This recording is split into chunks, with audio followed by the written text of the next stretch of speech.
Egunon, de nuevo a todas y todos. Damos comienzo a esta Comisión Especial de Cuentas de Hacienda.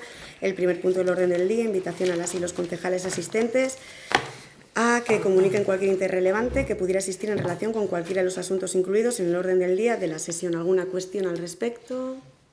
Es el segundo punto del orden del día, aprobación del acta de 6 de mayo de 2025. ¿Votos a favor de la aprobación del acta?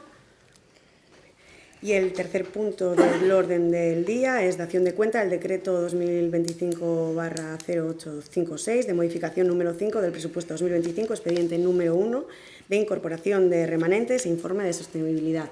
Bueno, esta incorporación de remanentes son los compromisos que ya teníamos adquirido de 2024 y tal y como dije hace 2 semanas en la Comisión de Hacienda, una vez obtenida la liquidación con un resultado positivo, se incorpora al presupuesto 2025 la cantidad de compromisos adquiridos que corresponden a los capítulos 1, 2, 4 y 6.